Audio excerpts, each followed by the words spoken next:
Nice to meet you, Jax. My name is Jacob. I'll be your case manager here at Filoni. How are you doing today? I think I'm a little nervous, but not too badly. Don't stress. We'll be able to keep things under control. It's great that you're here looking to help yourself through this hard time. I'll be managing your case file through this process, helping you develop a plan for your care and making sure that you're receiving the care that you need. Hopefully we'll be able to find the most appropriate services needed for your care. Is that okay? Sounds good to me.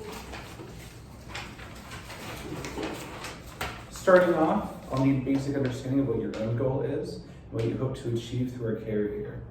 Is there any specific reason that you've come by the office? Well, the biggest reason I'm here today is because my partner said it would be good for me. I always thought therapy might be nice, but I never imagined I could really afford it. Well, I'm glad that you're here. We'll try our best to contact and work with your insurance providers to keep things affordable. Don't think you have to worry about that right now. You said your partner suggested therapy. Is there any reason as to why? Well, we keep having these fights about money and other things. The apartment, for one. It's hard for us to afford a place to live in Flagstaff, even with roommates. But it seems harder to move anywhere else. She goes to NAU, and I'm worried I might not be able to find a job elsewhere. I've been doing construction for years now, and I know my boss can help me move outside of town to a different company, but I'm worried he might not help me. My biggest problem is that after all these fights with my girlfriend, I just keep hyperventilating the whole time and breaking down at the end. Something about it ends up feeling so intense, and somehow crying about it just makes me feel so much worse. I see. That's a lot to deal with. I can imagine there's a lot to unpack. You said you're having trouble with hyperventilating? Is there any reason in particular you can think of as to why? Well, I was homeless for a while. I was kicked out of the house after a fight with my parents, and it kind of haunts me. I've never been good with arguments, but it's only gotten worse after that. I think I'm worried that I'll screw it all up again. Do you mind me asking what you might have, quote unquote, screwed up the first time? Well, I got in that fight with my parents. I ended up yelling and dumping everything on them.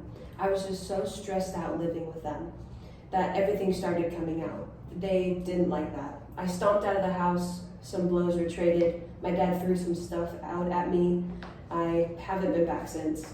That sounds terrible. I'm so sorry you had to deal with that. How old were you at the time? 16. It must have been stressful. This moment must have stuck with you for a long time if you know it might still be affecting your life now. Absolutely. It changed everything. What happened after that?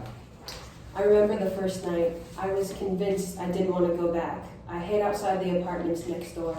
Then I walked around a lot, figuring out what to do. I knew I needed money, food, somewhere to sleep. I found some tents over behind the Walmart where there were some other homeless people stayed. I was able to steal food from gas stations, and I did odd jobs whenever. Some of the other guys told me about how they do construction sometimes, and I was able to do some cheap labor, enough to keep myself going.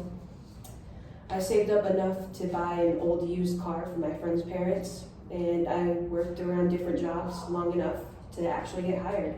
I met my girlfriend, I lived with her and her parents for a while. Then I was able to get my own place with her and some roommates, and that's where I'm at now. It must have been a lot to adapt to. Do you think that your experience with homelessness impacts your relationship with your girlfriend and your fighting?